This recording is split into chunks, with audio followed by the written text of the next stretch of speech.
Hello ನಮಸ್ಕಾರ, ನಾನು doctor ಮೇಘ್ನಾ. ನೀವು ಪ್ರೆಗ್ನೆಂಟಾ? ಹಾಗಿದ್ರೆ ಈ ರಿಸ್ಕ್ ಬಗ್ಗೆ ನಿಮಗೆ ಗೊತ್ತಾ?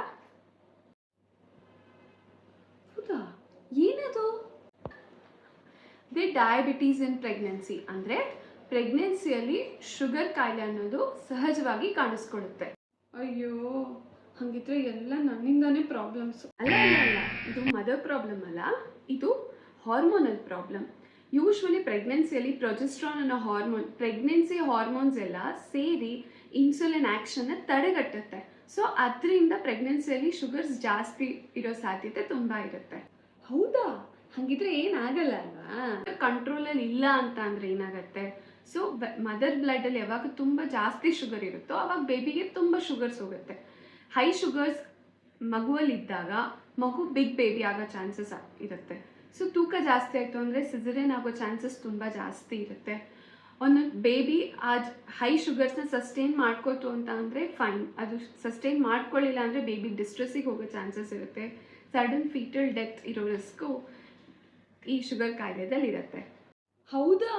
ಹಾಗಿದ್ರೆ ನಾನು ಏನೇನು ಮಾಡಬೇಕು ಅಂತ ಅಂದರೆ ತಾಯಿ ರೆಗ್ಯುಲರ್ ಆಗಿ ವಾಕಿಂಗು ಅಥವಾ exercise minimum 30 to 40 minutes of ವಾಕಿಂಗ್ನ ಮಾಡಬೇಕು. ಅದು ಸ್ಮಾಲ್ ಫ್ರೀಕ್ವೆಂಟ್ ಮೀಲ್ಸ್ನ ತೊಗೋಬೇಕು.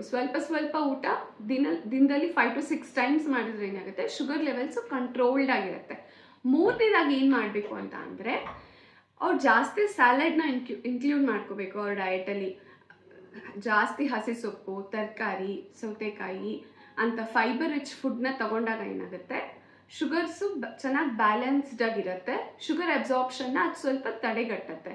ಏನೇನು ಅವಾಯ್ಡ್ ಮಾಡಬೇಕು ಅಂತ ಅಂದರೆ ಫ್ರೂಟ್ಸ್ ತಿನ್ಬಹುದು to some moderation, but fruit ಜ್ಯೂಸಸ್ನ ಕುಡಿಬಾರ್ದು. ಬಿಕಾಸ್ ಒಂದು ಫ್ರೂಟ್ ಜ್ಯೂಸಲ್ಲಿ 2 to 3 ಫ್ರೂಟ್ಸ್ ಹೋಗುತ್ತೆ, ಇಂಡೈರೆಕ್ಟ್ಲಿ ಜಾಸ್ತಿ ಶುಗರ್ ಇಂಟೇಕ್ ಆದಂಗೆ. ಸೊ ಫ್ರೂಟ್ ಜ್ಯೂಸಸ್ ಅವಾಯ್ಡ್ ಮಾಡಬೇಕು. ಕೂಲ್ ಡ್ರಿಂಕ್ಸ್ ಅವಾಯ್ಡ್ ಮಾಡಬೇಕು. ಏರೇಟೆಡ್ ಡ್ರಿಂಕ್ಸ್ ಆಗಲಿ, ಆಲ್ಕೋಹಾಲ್, ಟೊಬ್ಯಾಕೊ ಯೂಸ್ ಇದನ್ನೆಲ್ಲ ಅವಾಯ್ಡ್ ಮಾಡಬೇಕು.